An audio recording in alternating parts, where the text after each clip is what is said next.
Hello, good afternoon everyone. देखिए, एक ना बहुत बड़ा मैं देख रहा हूँ कि बच्चों को जो चैलेंज आ रहा है, और मैं ये चैलेंज पहले भी बोलता था जब हम लोग कोर्स स्टार्ट भी करते हैं। तो मैं बार बार एक बात बोलता हूँ कि आप लोगों की तैयारी उस दिन चालू होती है जिस दिन आप लोगों की कोचिंग खत्म हो जाती है। उस टाइम पे आप इस बात की अहमियत को या गहराई को नहीं समझ पाए। देखो, कोचिंग करना सबसे आसान है, या एक बार सिलेबस को पढ़ना, किताबों को उठा के पढ़ लेना सबसे आसान है। लेकिन उससे पेपर इंश्योर नहीं होता।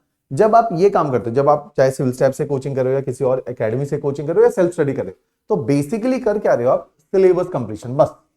तो आप सिलेबस कंप्लीट कर रहे हो। अगर सिविल स्टेप से आपने पढ़ा है तो आपका सिलेबस एंड टू एंड बस ये ज्यादा अच्छे से कंप्लीट हो जाएगा, सारे सब्जेक्ट कंप्लीट हो जाएंगे और इसके साथ साथ नोट्स अच्छे बन जाएंगे। तो आप जो पहला काम करते हो जब आप कोचिंग कर रहे हो या सेल्फ स्टडी कर रहे हो, तो आप कुछ नोट्स बना रहे हो, जिनको मैं नाम हमेशा देता हूं कि ये नोट जो है ये बेसिक नोट्स हैं, बहुत अच्छे नहीं होते हैं, ये बेसिक नोट्स होते हैं। इन नोट से पेपर क्वालिफाई नहीं होता, हाँ, लेकिन ये एक मोल्ड तो होते हैं, एक ढांचा तो होते हैं जो पेपर पे 60 से 70% क्वालिफाई करने की क्षमता रखते हैं, लेकिन 100% नहीं हो सकता। इतने मार्क्स आ जाएंगे।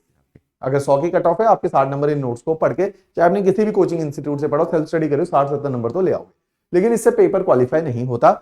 99% मेरे जहन में तो ऐसा है कि 98-99% बच्चा इन्हीं नोट्स में फंसा रहता है और इन्हीं को क्या करता रहता है? री रिवाइज। इसी को री रिवाइज करता है। तो ये जो इन्हीं नोट्स को बाद में री रिवाइज करता है, ये आपको इस लेवल के बियॉन्ड कैसे भी नहीं ले जा सके, क्योंकि इन नोट्स की क्षमता ही, अगर पूरे भी रट लोगे तो भी नोट्स से 60% ही क्वेश्चन आएंगे, तो आपके 60% नंबर आएंगे। 60% में आपका सिलेक्शन नहीं होता, राइट?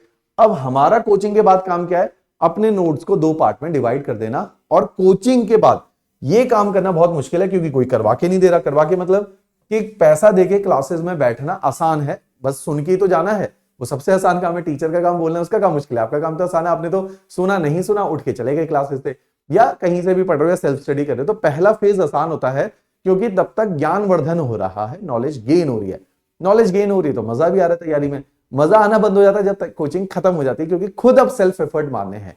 अब का प्लान ऑफ एक्शन क्या होना चाहिए? प्लान ऑफ एक्शन में 2 पार्ट होने चाहिए, कि प्रीलिम्स का प्लान क्या होना चाहिए अपने पास, और मेंस का प्लान अपने पास क्या होना चाहिए।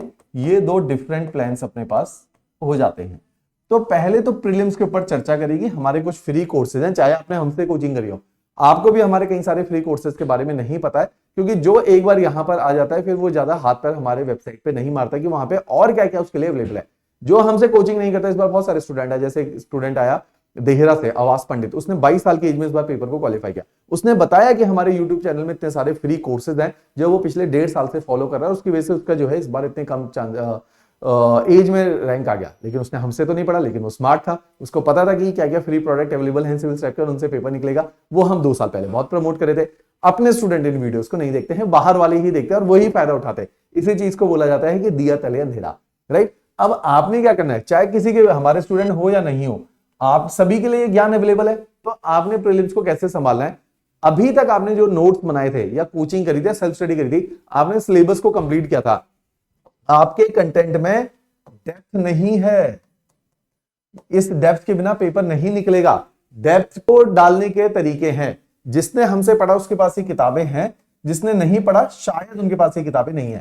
तो एक हमारी किताब है, मैं बहुत प्रमोट करता हूं इसे, prelims question bank. Prelims question bank बहुत बेहतरीन किताबें हैं, एमसीक्यू हैं इनके अंदर, 7 किताबों का सेट है, 5600 एमसीक्यू है। इनको सॉल्व करो, आपके कंटेंट में डेप्थ है। ये एक तरीका है, और तरीके भी है। उसके अलावा एक तरीका है कि आपने क्या करना है, हम डेली 10 एमसीक्यू प्रैक्टिस करवाते, डेली 10 एमसीक्यू प्रैक्टिस कराते सब्जेक्ट वाइज। इन वीडियोस को देखनी। इस बार एक स्टूडेंट है, ऑल्दो हमारी स्टूडेंट है, रैंक फोर्स स्वाति वालिया, 2021 अप्रैल बैच की है। तो अभी वो किसी एकेडमी में जाके जो है सेशन ले रही थी, बच्चों को मोटिवेट कर रही थी। तो वहां पे उसने ये बात बोली कि मैं सिविल स्टेप के ये जो 10 एमसीक्यू आ डे आते हैं, या कृति मैम जो करंट अफेयर पढ़ाती हैं, उनको मैं लगातार फॉलो कर रही हूँ, एचपीजीके को फॉलो कर रही हूँ, जिससे मेरे कंटेंट के अंदर भी डेप्थ आई है। तो प्रैक्टिस करने हैं आपने डेली सब्जेक्ट वाइज एमसीक्यू। तो ये क्या करेंगे, आपने पॉलिटी पढ़ लिया, अब आपको पॉलिटी में डेप्थ डाली ना। आकृति मैम ने 10 एमसीक्यू कराया, आपको लगा 10 में से 5 आते थे, 5 बड़े जबरदस्त हैं जो नए हैं, तो डालो अपने नोट्स के अंदर, क्या दिक्कत है? अगले हफ्ते फिर पॉलिटी आएगा, फिर 5 और नया कंटेंट मिलेगा। आपका कंटेंट क्या हो रहा है, चर्निंग हो रही है, कंटेंट की, कॉन्सेप्ट की चर्निंग हो रही है, कंटेंट अपडेट हो रहा है। तो कंटेंट में क्या जा रही है, आपकी गहराई जा रही है, यही मिसिंग है।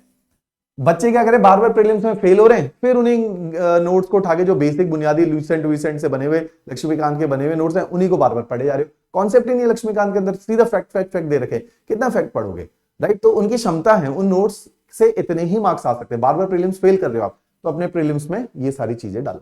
तो ये कंटेंट में डेप्थ डालने का तरीका है। कंटेंट में डेप्थ डालने का एक और तरीका हमारा है टेस्ट सीरीज दो। मैं किसी और इंस्टीट्यूट की टेस्ट सीरीज बिल्कुल भी नहीं प्रमोट करता, यूपीएससी में तो प्रमोट करता हूं, एचएस में नहीं करता, क्योंकि बाकी सारी टेस्ट सीरीज बहुत हल्की है, पेपर के स्टैंडर्ड से बहुत नीचे है, वैसा पेपर नहीं आता है। पुराने टेस्ट बने हुए वही सारे चले जा रहे हैं। हमने टेस्ट सीरीज बनाई है, ऐसा नहीं कि हमने बनाई है तो इसको प्रमोट करने की बात है। 4000 एमसीक्यू डाले हैं और लेवल है, डिफिकल्ट नहीं है, वेरी डिफिकल्ट है, क्योंकि ये क्वेश्चन आपसे हिलेंगे ही नहीं। आप होंगे बहुत बड़े तोड़ू, आपके 50% लाना महाभारत है हमारे टेस्ट में, राइट। जो एवरेज सा कहीं और से पढ़ा है, इवन हमारे इंस्टीट्यूट से भी पढ़ा हुआ है, अगर वो हिम्मत नहीं मारेगा हमारे देखो, इंस्टीट्यूट में आ जाने इस चीज की कोई गारंटी नहीं कि आपका सिलेक्शन होगा। सिविल स्टेप बहुत ज्यादा सिलेक्शन दे रहा है, लेकिन 1000 बच्चे में से फिर भी 13 लोग इस बार सिलेक्ट हुए, तो बाकी कहां गए 897, तो नहीं हो रहे ना सिलेक्शन। तो आपको समझना पड़ेगा, अगर एफर्ट सिविल स्टेप में भी आके नहीं मारोगे तो आप भी उन्हीं भीड़ का हिस्सा हो जिनका पेपर नहीं क्लियर हो रहा। तो बहुत डिफिकल्ट क्वेश्चन है। तो ये जो डिफिकल्ट क्वेश्चन है, ये आपके क्या करेगा, डेप्थ बढ़ाएगा ना, क्योंकि डिफिकल्ट का मतलब क्या है, आपको नहीं आता, सिंपल है, आपके पास वो ज्ञान ही नहीं है, वो कॉन्सेप्ट ही नहीं है, वो फैक्ट्स ही नहीं है, नहीं है तो डालो, तो आपके डेप्थ बढ़ गई। तो ये 3 माध्यम है, prelims question bank, free YouTube session और टेस्ट सीरीज। अब यूट्यूब सेशन तो पहले भी बहुत सारे हो गए, वो कहां से एक्सेस करोगे, इसी वीडियो के नीचे एक लिंक दिया हुआ है, क्लियर।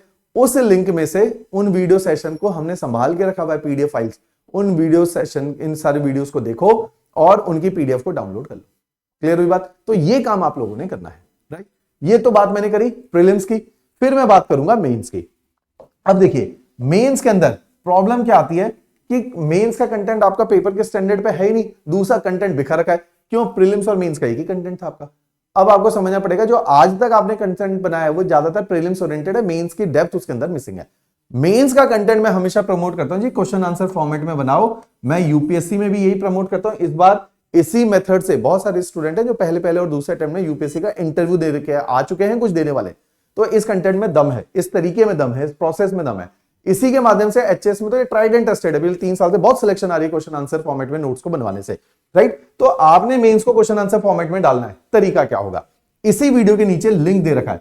एचपीएस के पहले तो पीवाईक्यू करो, फिर ही आइए प्रीवियस ईयर क्वेश्चंस करो एचपीएस के, मेंस के सब्जेक्ट वाइज इन क्वेश्चन को सॉल्व करो, इनकी पीडीएफ को करो डाउनलोड और संभाल के रखो, क्लियर। तो ये पीवाईक्यूज करो। इसके अलावा हमारी यूट्यूब पे एक फ्री सीरीज चली थी, उसका लिंक भी नीचे, 1 क्वेश्चन अ डे,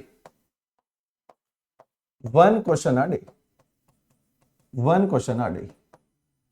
तो ये काम करो। तो 1 क्वेश्चन अ डे में फिर क्या है, सब्जेक्ट वाइज, जैसे मैंने ज्योग्राफी के 10 सेशन लिए, रोज एक ही क्वेश्चन करा, उसको डिटेल में समझाया।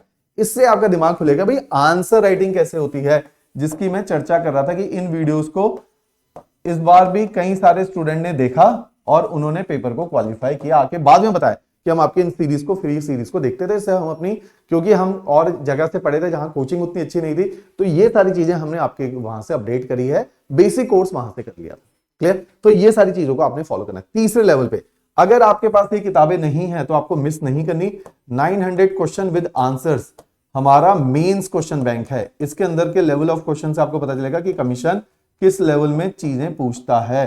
तो मेंस क्वेश्चन बैंक इसके अंदर दे रखा है, क्लियर। तो इसको आप लोगों ने फॉलो करना है, मेंस क्वेश्चन बैंक को, डन। तो ये सारे काम आप करिए, तो इससे आपका क्या होगा, प्रीलिम्स और मेंस का स्तर बढ़ेगा। कोचिंग करना आसान है, पहले लेवल पे नोट्स को बनाना आसान है, जब तक ज्ञानवर्धन हो रहा है तब तक पढ़ना आसान है। मुश्किल है पेपर को निकालना उस ज्ञान से, क्योंकि लास्ट का जो 30% है, चाहे वो प्रीलिम्स का है और मेंस, तो ये मान के चलो जो कोचिंग में आप पढ़ते हो, चाहे हमसे पढ़ते हो, कहीं से भी पढ़ते हो, मेंस की आपको ऊपर से अंडरस्टैंडिंग होती है। जब तक आंसर राइटिंग नहीं करी, मेंस असंभव है निकालना। तो मेंस का तो फुल प्रूफ तरीका यही है। प्रीलिम्स बिना प्रैक्टिस के भी कुछ लोगों ने निकाल दिया, रट लिया, कैटेगरी थी, कट ऑफ कम जा रही थी, निकल गया। किसी का जो है जीएस अच्छा था, जनरल कैटेगरी से था, तो भी निकाल लिया, बहुत प्रैक्टिस नहीं करी। लेकिन मेंस ऐसा नहीं है। मेंस तो आपको जब तक 500-800 क्वेश्चन नहीं लिखोगे मिनिमम, तब तक पेपर आपके हाथ में नहीं आएगा। क्लियर हुई बात। इस मेथड को आप फॉलो कीजिए। तो प्री और मेंस में डेप्थ बढ़ाइए। जो मेरा है कोचिंग के बाद क्या कीजिए, डेप्थ बढ़ाइए कंटेंट में, थोड़ा एक्स्ट्रा एफर्ट जाइए, एक्स्ट्रा माइल जाइए और वहां से ये चीजों को कवर कीजिए। तो इसके अंदर नीचे डिस्क्रिप्शन में बहुत सारे फ्री कोर्सेज और पैकेजेस हैं, उनको अवेल कीजिए और उनके माध्यम से क्वालिफाई कीजिए। चाहे आप हमारे स्टूडेंट होंगे, ये प्रोडक्ट आपके लिए भी कामयाब रहेंगे। क्लियर? चलो, थैंक यू एवरीवन।